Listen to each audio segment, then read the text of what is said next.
Hello, everyone, and welcome back to another episode of Adoptions from the Heart TV. I'm your host, Amanda Aliberti. We're really excited to welcome back Carli, who is an adoptee. She is 24 years old, and she has talked a little bit about her experience being adopted transracially. So hello again, Carli.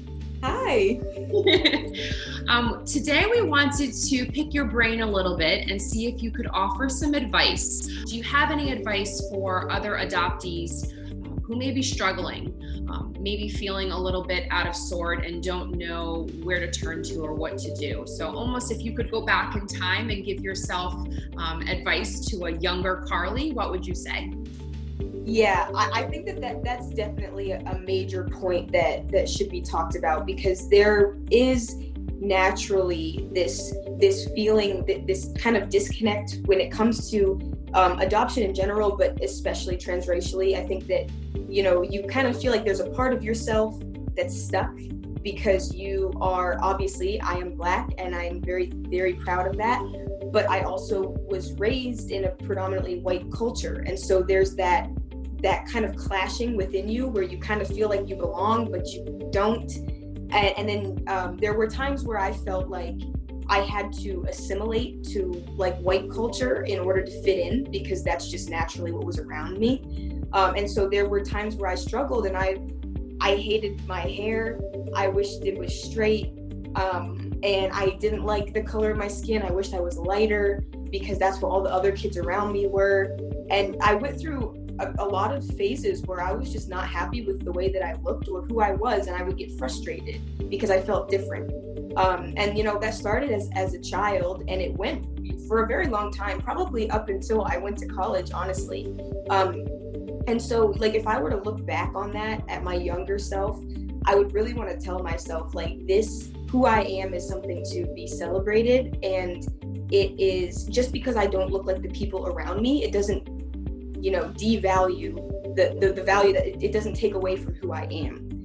And so I don't need to change anything to be loved or accepted. Just the way that I am is fine. And there will be times that I feel not confident in myself, but to just remember to be rooted in the fact that what my situation is special and it's pretty unique, and I should still be proud of who I am regardless of the people that surround me. So I think that'd probably be my biggest tip is, when you feel stuck in between like two cultures almost, just remember that, where you're placed is very special, and that you still are special and very valued, and that it's okay to grapple with those questions and to feel frustrated or confused sometimes, because that's normal and it makes sense and it's not crazy to feel that way.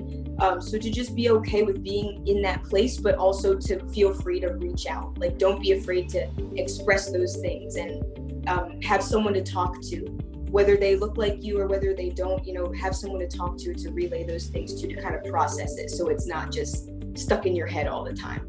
If that makes sense. Absolutely.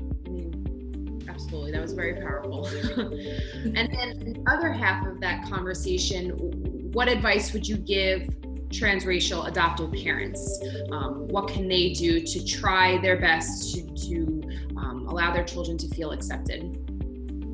Yeah, I think that from a parental perspective, I think it really goes to being willing to have difficult and deep conversation with your kids, because naturally these conversations aren't easy to have, and you don't want your child to feel like they're an outsider or that they're kind of, feeling like they're misplaced or whatever it might be. Like, those are going to be difficult conversations, but just being willing to sit and maybe be not so quick to speak, but really quick to listen first to understand where they're coming from. Because it can be easy to want to be like, no, you're fine. Like, it's good.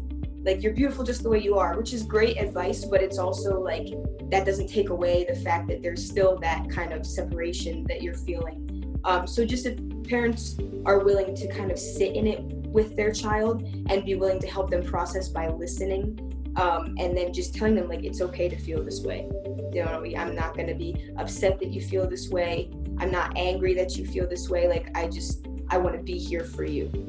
And so I think that just listening and being willing to get into those deep conversations, even though it's hard, is probably the best way to like go into, helping them to regain their confidence again. That's great. Yeah. And I know we always say it can be really hard to have these conversations, particularly for white people, right? Talking about is always a sensitive matter. And I think particularly for white individuals, there is this level of, I don't want to get into that. I don't want people's feelings to get hurt. This is a powerful, sensitive subject, so people just don't want to talk about it. So I think the advice that you're giving is really important. Families should be willing to talk to their children and not always try to fix everything, but just listen. Mm-hmm. Yeah. That I think that's what it is, and we don't need to be so quick to fix it all, but just listen to how they're feeling. I think that goes way further and way deeper than anything else. That's wonderful. Well, thank you so much, Carli. We are hopeful this will help other families. Thanks so much, guys, and tune in next week.